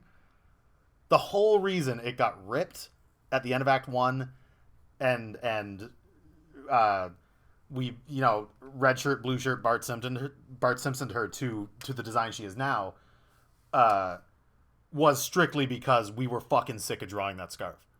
And we were like, we need to come up with a plot reason to get that off. And that was the plot reason to get that off. I've been drawing this character for 5 years-ish. And I don't think I ever once got the scarf right. You didn't, but at the same time, like, neither did I. I made the mistake of creating a character design element that I didn't understand in 3D space, and then ask you to draw it. And it's like, why would I do that if, when you inevitably fail at drawing it, I can't tell you what you've done wrong? And it's funny because there's versions of the scarf that I think look great, but that doesn't necessarily mean they're correct. It's like... Yeah, we came close to nailing it in some panels, but, like, I never really got down with it. And so it just kind of left. So we ripped it up. We literally ripped it up and recycled it on her head. Oh my god, I hate these low poly lines I'm getting. What the frig?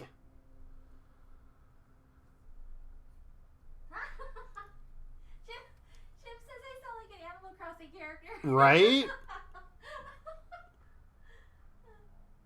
Like, I was just saying to her the other day, like, I've been living with her for so long now that sounds like a human voice to me. Even though I know it's not. It sounds like a person. I should just bibble. I would love that. If you could bibble that fast, me and T can do it. Why can't you do it? I don't know. I can bibble. You gotta up your bibs. I gotta up my bibs.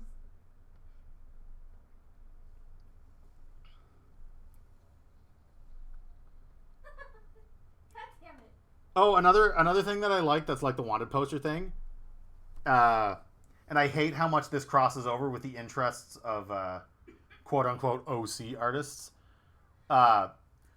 If there's an excuse at some point, and I know that you know that there is an excuse for this later. Yes. Get them all into formal wear they're uncomfortable in. Yes, yes, yes, yes. Get Sorrel into a situation where he has his glasses off for an entire scene. No, yeah. Oh my god, I can't say anymore. I know you know what part of the story that is. I do, yes. Or actually, no, I don't. But I know you probably know what part of the story that is. See, the thing with Rising Sand is that I accidentally don't tell Jen about crucial shit. like Jen, it's weird. Jen is the line artist of Rising Sand, but Jen, she has more information than you guys do, but only so much more than you guys do. Like she knows everything that is absolutely set in stone, and she knows the ending, and she knows all that. But like, the journey getting there is mostly a bunch of hastily scribbled Google Keep notes that I don't keep very well, and every so often, I'm pretty sure it's literally happened before. I've been like, oh, you know the part where X, and Jen will be like, what the fuck are you talking about? Because I just forgot that, like, oh yeah, there's this like whole big thing that happens that you guys, or that you were never made aware of. Jen's leaving to go make dinner for the family. Do it. Stay safe, dude. Thank you for hanging out with us for a little bit. Bye. Enjoy your quarantine.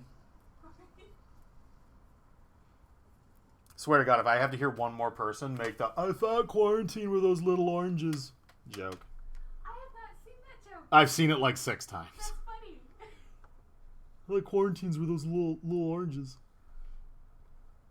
It is a funny joke, but it's a funny joke one time. I've seen lots of people refer to like their loved ones, like their partners and such, as their quarantines. But That one I've seen less, but I don't follow gross people. what? That's not gross. It's cute. I like Sorrel's expression a lot in this channel. Yeah, it's good.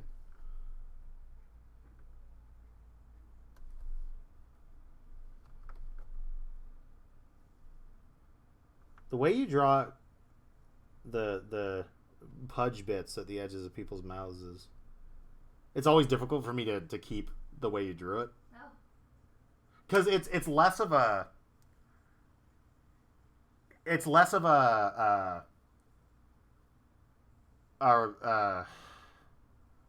a line you specifically chose to make, and it's more of just an unconscious thing you do at the end of a line. And since you and I are not the same person, we tend to terminate our lines in different ways. Yeah. So for me to follow exactly what you're doing is like sometimes very counterintuitive.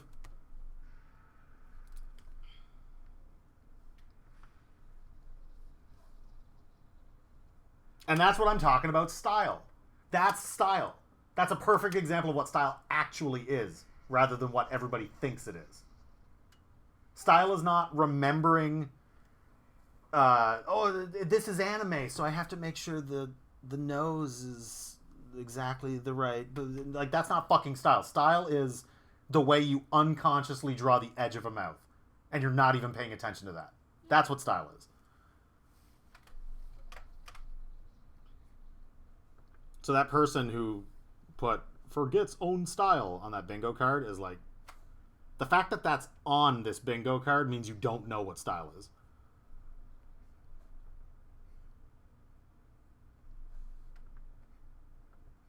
I like Sorrel's 2 back hairs. Oh, somebody needs to call Sorrel Saddlehead Oh my at some God. point. Yes. I've been sitting on that forever. Sorrel, you know what would be really, really, really good reference for Sorrel? You're drawing Mario's hat. Okay. You're drawing Super Mario's hat. Okay. Look at this shit. Yeah. Yeah. You're drawing Super Mario's hat. Holy shit. No, I'm gonna say Wario's hat. You're drawing Super Wario's hat. It's Super Wario's hat. There we go. There we go. That's why I love Sorrel so much. Oh God, what did you ink this on?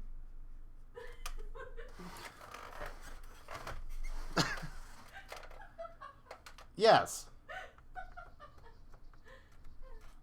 Oh, also another thing that I would really love to do at some point, and I know you've seen the drawing of this, but I don't think the Common Rabble, what are they called? Chat has seen it. But I kind of want to at some point like give Sorrel a big handlebar mustache. God, yes. Look at him. Like, look at that. Shit, he is Wario. He looks like a fucking cowboy. It's awesome.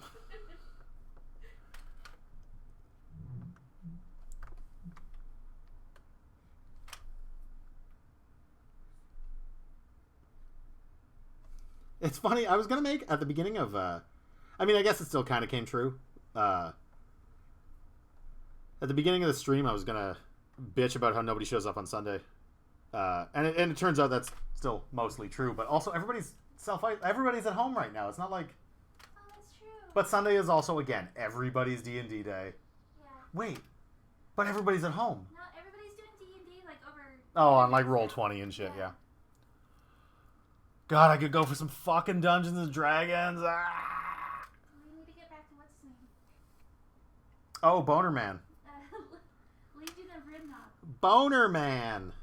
Yeah, Let's play D&D with Boner Man. Ty and I were invited onto a podcast to play a game, I believe they call it a actual play podcast. and we just need to figure out a good date to do that. It's hard because there's a lot to catch up on. I owe a lot of commissions.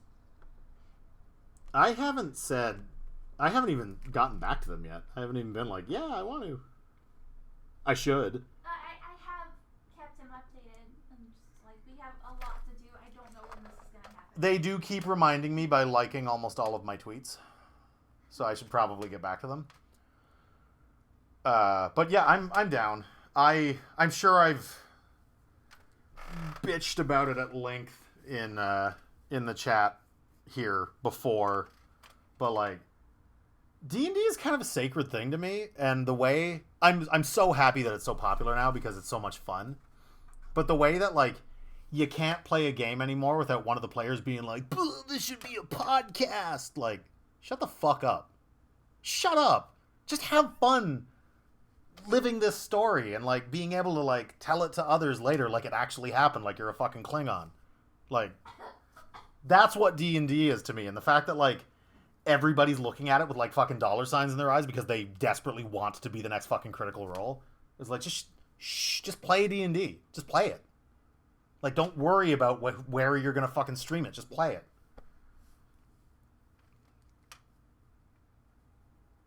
I'm glad that I got so much D&D in when I was a teenager, long before this fucking Critical Role shit happened. And I'm still glad that it's happening. Like, I will be the first to recognize that, like, shit changes. Shit is not necessarily for me anymore. I get that, and I'm happy that everybody is having so much fun playing D&D. But D&D for me is like, it's about the story as it's happening at the time. I don't give a fuck about, millions of people listening to how great my adventure was. Like, it's... I'm just glad it brought it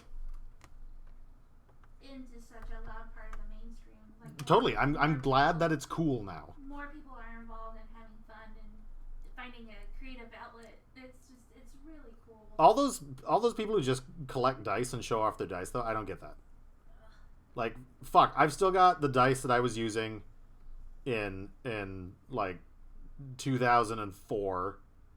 They're black. They kind of have like the shimmer of shampoo. And that's my fucking D&D dice. My D&D dice are so old.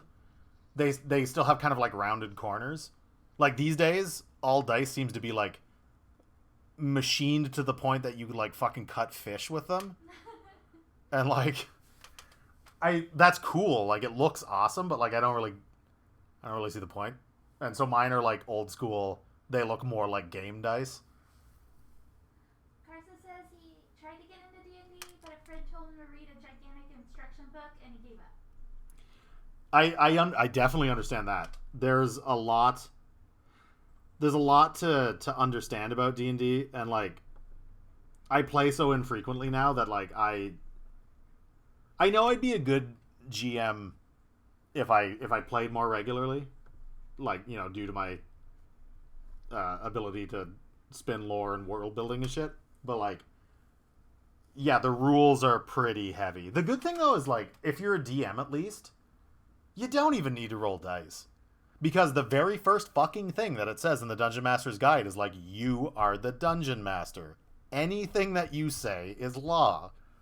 And so, like, what it means by saying that is, like, the rules, bend the rules if it makes for a better time.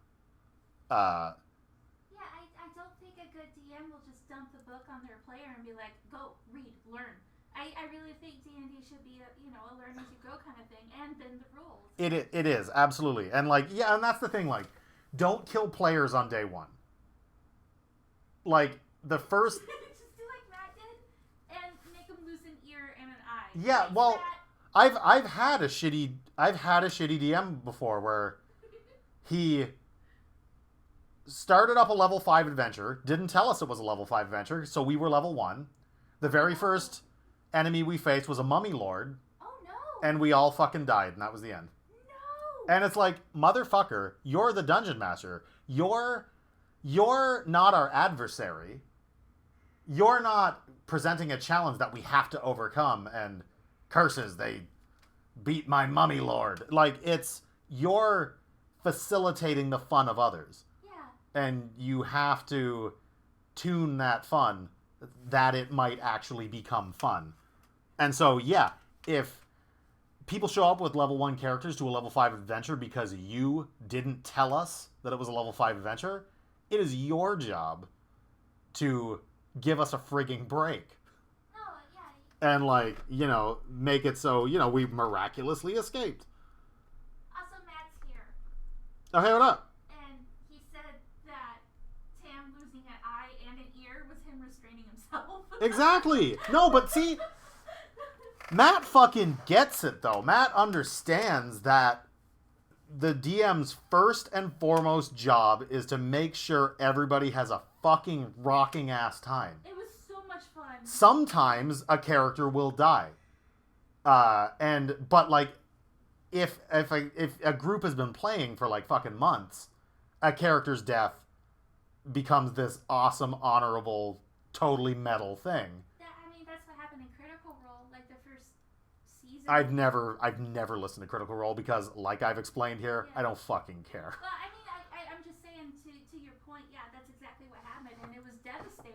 Like, And that's awesome, but like, you don't just fucking, you got some bad rolls, and so I guess you're dying on this first boss and your first adventure. It's like, no. Like, your first job, you're not the fucking player's enemy. Your first job is to make sure they fucking loved it and want to come back next week. Yeah. And so, if you have to bend the rules and pretend your rolls behind the screen were a little weaker than they actually were, in order for all the players to be super pumped by the end of it, fucking do that. Like telling a great story and generating fun is by far more important than putting your characters through a fucking miserable gauntlet just to see if they can, if they're man enough to do it. Rage is here. Hi, Rage. Oh, hey, dude. Matt says, I honestly tried to listen to Critical Role, but I can't. Can't listen for people yammering and not getting anything done if I'm not there participating. That's true.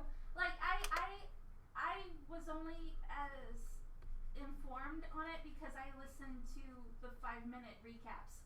Like, I don't think I've ever listened to the actual show. Yeah, that's a very good point. Like, the essence of Dungeons and Dragons is, and I would imagine any role-playing game at all, is that you, particularly the DM, has a plan and has presumably cordoned off X amount of gameplay and number of encounters to fill up the week's session. And so let's say that the DM is like, all right, we're gonna get through this puzzle room, and take care of this trap, and then there's a boss, and that should be enough for a 6-hour play session. And it's like, the essence of D&D is that they're gonna stop in that first fucking puzzle room, and they're gonna goof off and eat chips and drink beer and do the wrong thing for 3 hours and 45 minutes. and then they'll be through the puzzle room, and they'll never get to the boss. Not that week. They got fucking work tomorrow. They gotta go home. So like, I don't necessarily want to listen to a podcast that is that. Like, I don't really want to, like, yeah, great, you're jazzing it up with jokes and shit. It's like, if I'm not part of that, why? I mean, there's also incredible voice acting. Like, it's a fun performance. Oh yeah, no. I'm not knocking Critical Role at all. I understand why other people like it. I understand the reason that some people find that fun, but it's the same reason, like, I like my podcasts quiet and informative, and I don't want fucking 5 people who can't stop laughing for 20 minutes. Like, shut up, tell me about a serial killer, or get out. You would hate True Crime Obsessed. Oh, yeah. I don't think you'd enjoy it. No, fuck that. And again, it sounds like a great podcast for somebody else. It's so good, but I don't think you'd enjoy it. Like I've said, I get that not everything is for me, and not everything has to be for me. Yeah. That is fine. I am so glad that D&D is experiencing such success and this kind of success. I just like my D&D to be a quiet, or not a quiet affair, but you know what I mean, like an intimate affair. That if I should so choose later, I will tell people about the time that I slew the Tarrasque. Did you? Oh God, no! Jesus Christ! You think I've played one campaign so long that I got powerful enough to slay a Tarrasque? Like, fuck no. No, to date. Let's play some rats. To date, that one mini campaign that we played with Matt, is the only D&D adventure I have ever finished. Ever. No, and the previous one with Matt. We finished that one? I think we did. Did we? Yeah. No. Yeah, because there was that little goblin dude. Did we finish that? I don't think we did because we couldn't get everybody together. Fuck. Matt, did we finish that one? Fuck, I hate Dungeons & Dragons. We need to get everybody together. And thus is the main problem of Dungeons & Dragons, at least when you're not a professional podcast. Maybe that's why maybe that's why everybody wants to make a podcast out of it, because it's the only way they can guarantee their fucking friends will show up every week. We finished Caves of Chaos. I thought we did. I didn't think... Oh. Because the adventure that I still have half written, sitting in my Google Drive, is kind of a spiritual sequel to that adventure. Right. Where the idea was we were going to use the same characters, and Right.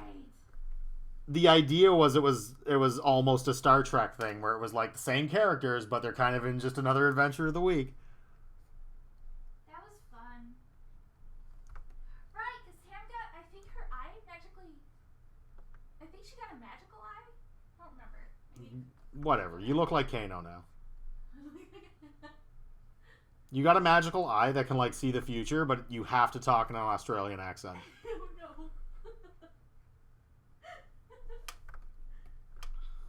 God, I'm getting so much work done. What the fuck is that? I feel like chat probably heard that. They're probably moving stuff around outside.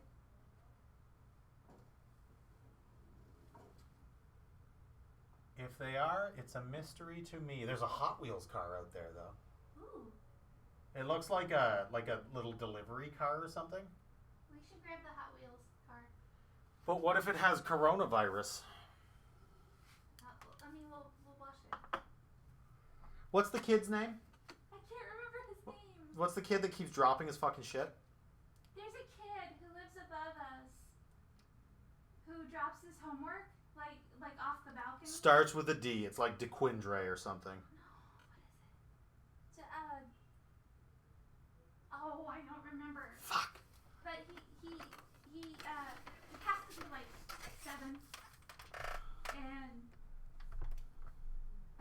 he's announced to everyone in his class that he is a zoologist. A zoologist. Zoologist. He I was saying.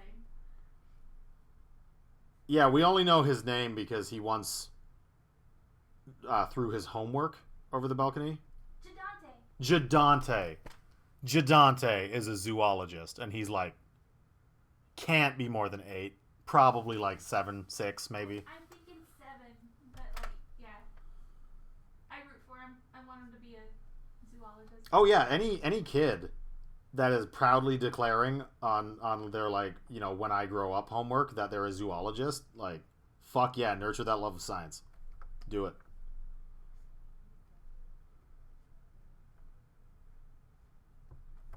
Carson says now he wants to make a really cool character and play D&D. Yes.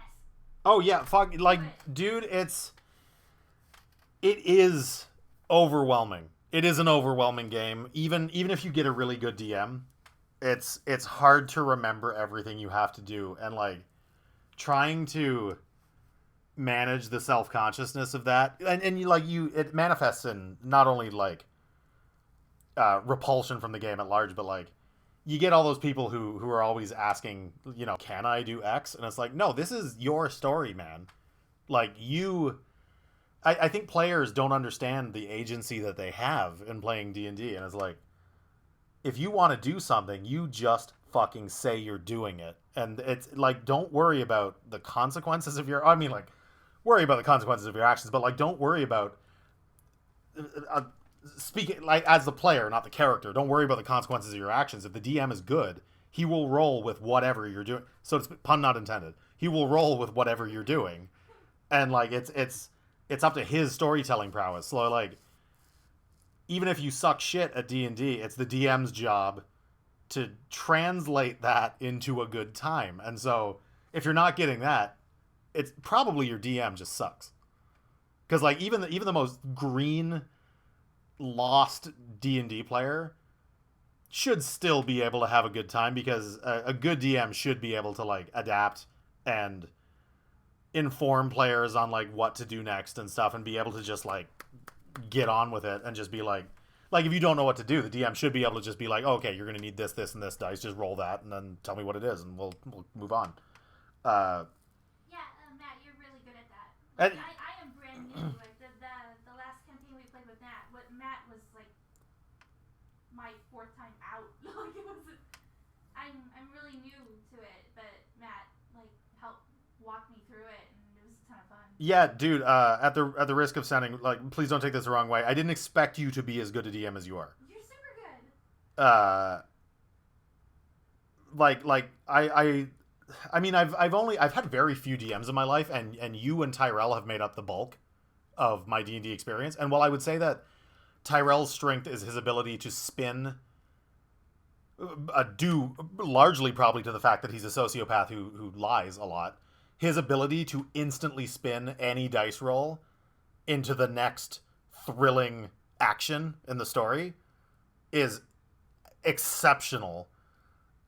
Your knowledge of the mechanics, it creates a much smoother, like things move at a better rate because of your ability to keep track of everything, I guess. Don't know where I'm going with this. That's your strength, though, as a DM. Good DM, yes. And fuck, by the way, good prop maker too. Holy shit. Yeah. Like that foam stuff that you've been doing lately is just good as hell, dude. There's some wonk with this swirl happening. I apologize. Oh yeah, no, it's fine. I just moved this line here so that it kind of lined up with his. It's fine. Don't worry about it. Yeah, I hate it when I see things after not looking at them. No, it's fine. Don't worry about it. Not every drawing is going to be perfect. I'm sorry that sometimes I harp on you about like things that end up being a little bit trivial. Sometimes I'm just a manic mess. And maybe on those times I should not be working on a comic. I like how the logo is cupping Doll's eye. Like before you move the page. What? The sun was cupping her eye. Oh, I can't see that. Oh, okay. Like that's just the overlay on the stream. Wouldn't it be great if this was like a proper stream and like, oh, I can't find a place that doesn't have Steve. If this was a proper stream and like I had like a fucking green screen face cam down here, and like this was like actually me, and you could like see my face while I'm drawing for some reason, because I guess people like that. I guess I'm wearing one of those like morph suits. Hot. There you go. Look, it's me. And then like an overlay of chat would be on the screen for some fucking reason. And like there would be all the emojis and stuff, and you know, F's in chat, whatever the fuck that means. And like, what else do we need to have? Oh wait, no, this should just be a black bar with my face cam on it, because we need to show my splits. So it's like, sorry, we watch a lot of speed runs. Panel 1, it's like 30 seconds, and then it shows like the plus or minus. No, our pages would be like measured in days.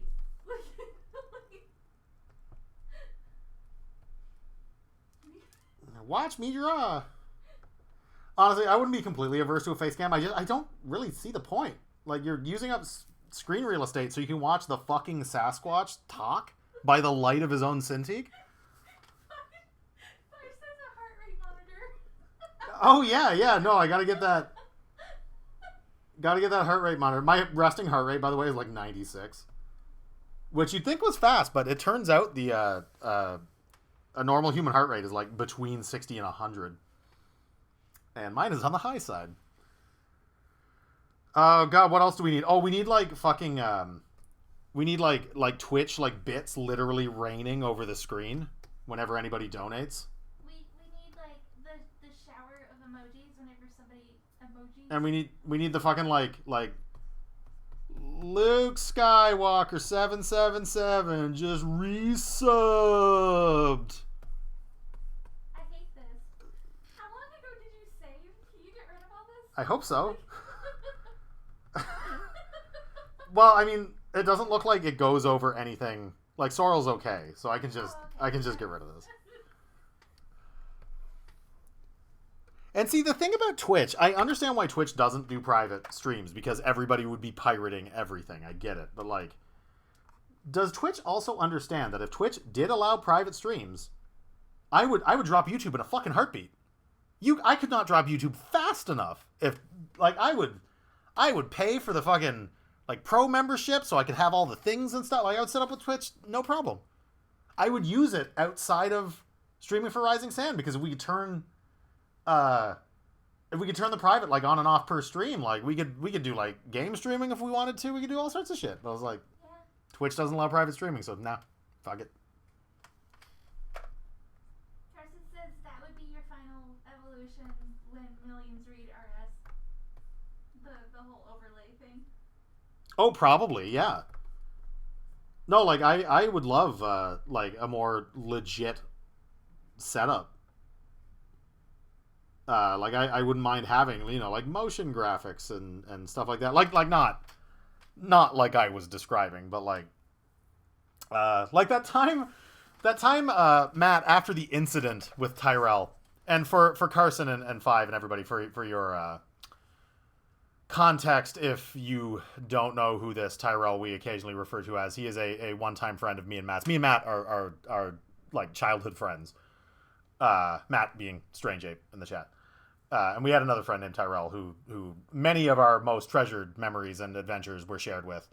And it turns out he's a pedophile. So we don't like him anymore. But unfortunately, he's tied to a lot of our history. What was I talking about? After the Tyrell incident? Twitch. After the Tyrell incident.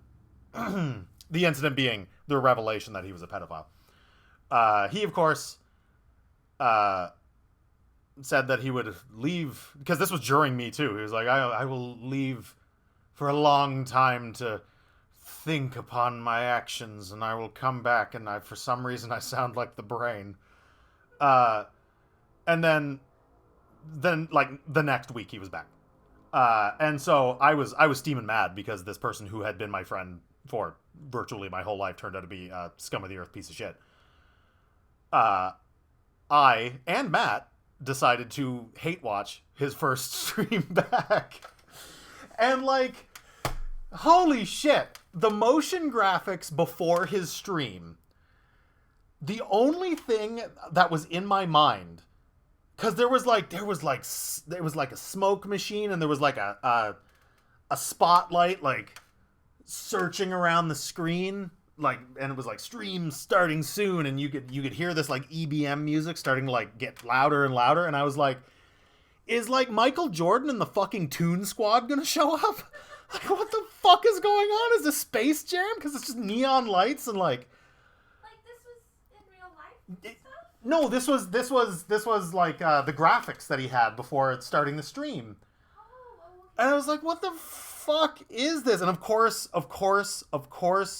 he's a man who fancies himself a famous streamer, so his hair is blue. Because that's like the uniform of shitty people who stream. It's like, if you got wacky hair, you're probably a piece of shit. That just seems to be Newton's law of streamodynamics. oh my god. I'm getting off track. Yes. Point is, I wouldn't mind some production value. I think that'd be great. Once we get 1 million readers, maybe I want the fucking Toon Squad to show up on my stream. Five says, I don't know why, but when I see Sorrel's sideburn, I think of arrow fletching. Oh yeah, totally. Yeah. Yeah, I can see that. And I wonder if part of the reason for that is because I draw arrow fletching the same way I draw Sorrel sideburns.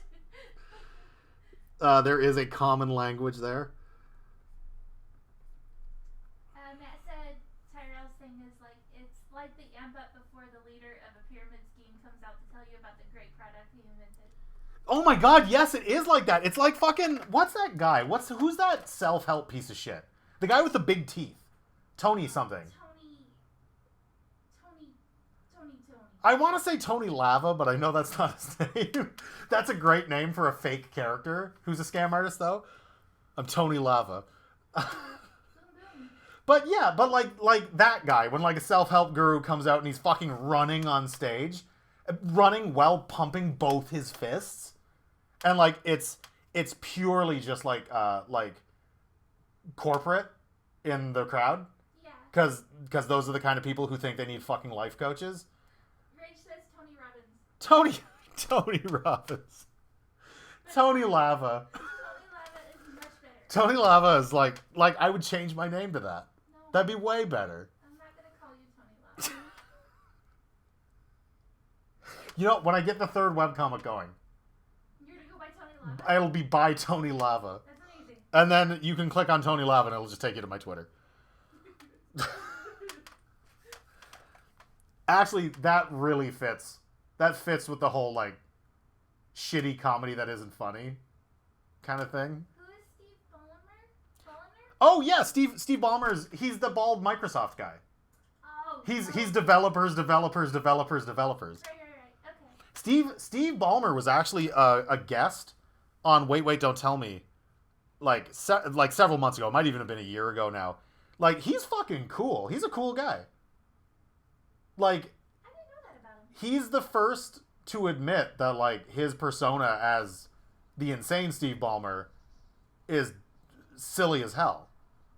And, like, he still kind of has that energy, like, normally, but it's obviously very toned down, like, in real life. But, like, he's actually a really, like, smart, cool guy. I mean, he's a billionaire, and it's a fact that you can't be a billionaire and a good person. So I'm sure there's some shit. But he presents himself as a cool guy.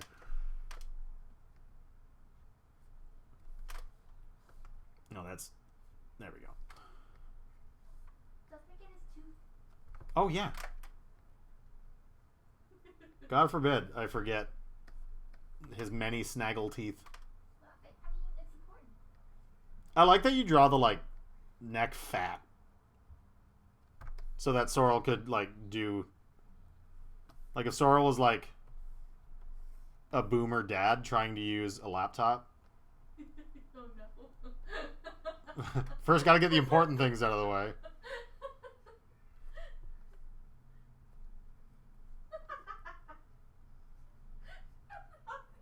hate this. And you can just see his eyes under his glasses.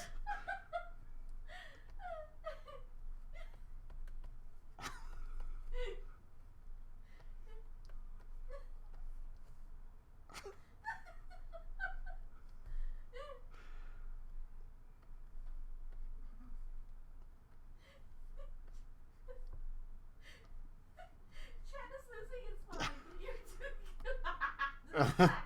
And then somehow he's got like double chin anyways, like he's pulling his head back so that he can get his whole face. He looks like all of us playing Animal Crossing. Yeah, he looks like what happens after you save and quit Animal Crossing and you're just left on the black screen for a while. You can just see yourself in the Switch.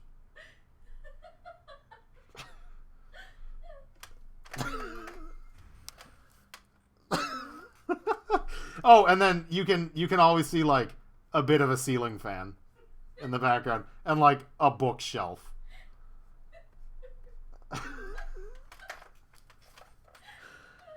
Look, it's everybody's fucking uncle on Facebook.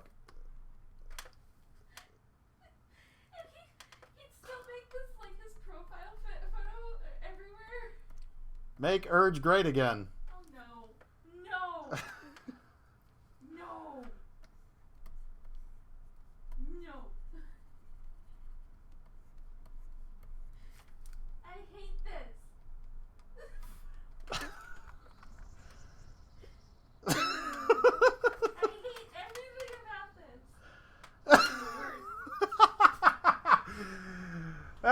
This is why you pay us the big bucks. Holy shit, the wind. What the fuck? No. So the weather just got really bad. What the hell? What the fuck? Okay. Outside it looks like one of those things where like it's sunlight but it's also a storm at the same time. I love that. That happens in Texas a lot. Oh boy. I incurred God's wrath apparently.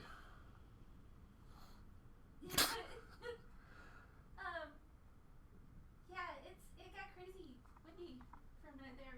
Ray sounds. It says a helicopter is landing in our apartment. Yeah, that's what it sounded like in here as well. Please just. No. I'm saving it. No. I'm saving it. No.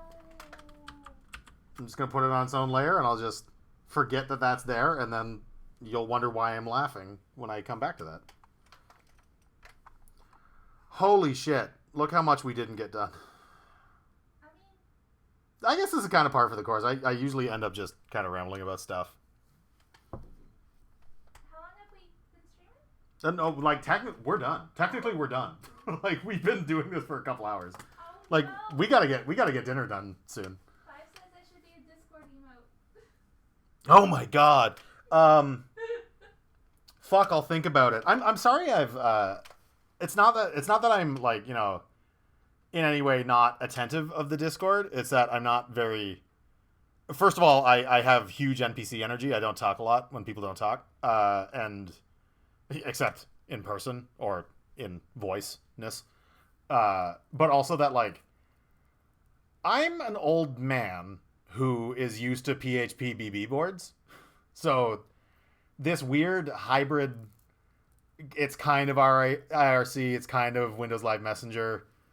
This is weird and strange to me, and so I'm still kind of feeling my way through it. Like I use Discord a lot for like one-on-one chat, but like the community side of it is still very, very new to me. But yeah, stuff like I wouldn't mind to start getting like custom emojis and stuff made up, because those are frequently a lot of fun. So maybe we should, you know, do them. Well, we can start with that one. Do we have to start with that one? I mean, With specifically that one? I was asking for it. Okay, you know what? By popular demand. Yeah, alright, fuck it. You want some food? Will you make me a food? Let's make food. Okay. Carson says, he loves your ramble Okay. Okay, I'll do it. Yeah, who was it that said that, when are we going to have a podcast? Oh god. Because, like, I wouldn't mind, but like I said, like, Right, somebody said that and then you said I would suck. I don't think you would suck. But like, honestly, I think you'd be an asset because your voice is so weird. Oh, I think it was, Guillaume? Was it Guillaume that said that? I think it was, now that you mentioned it, I think it was Eve. Was it I think it was Eve specifically. And I'd love to. I think it'd be great because, like, yes, getting a hold of me in like, you know, by phone or by text or stuff is like talking to a brick wall. Like, I can, due to my unlimited nervous energy, I can talk forever, and so I could probably hold down a podcast. But, like, again, all my favorite podcasts are like production quality and structure over people talking like I'm talking right now. So I'd have to have a framework in place. So I would have rails to stay on. Like, even if we did get a little rambly with it, like, there would always be something to come back to. Yeah.